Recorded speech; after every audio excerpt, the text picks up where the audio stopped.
神農爺爺，我返嚟啦！我想學多啲有關中醫藥嘅新知識啊！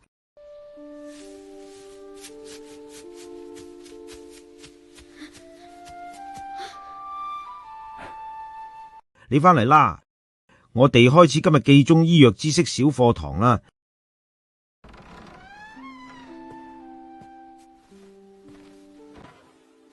神農爺爺，呢本《神農本草經》到底記咗啲咩㗎？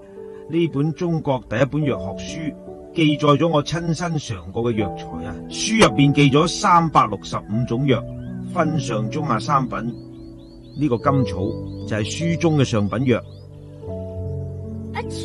有啲鼻塞添。睇書啦，陳皮係書中藥材，沖水飲就可以緩解鼻塞。爺爺，呢個菊花書入面都有記載㗎。係啊。書話菊花清熱明目，夏天飲最適合。原來我哋日常見到嘅嘢，書入面都有詳細記載㗎。係啊，呢本書最好就係將藥材同生活結合埋一齊。書入邊嘅三品分類好清晰，上品養生，中品調理，下品治病。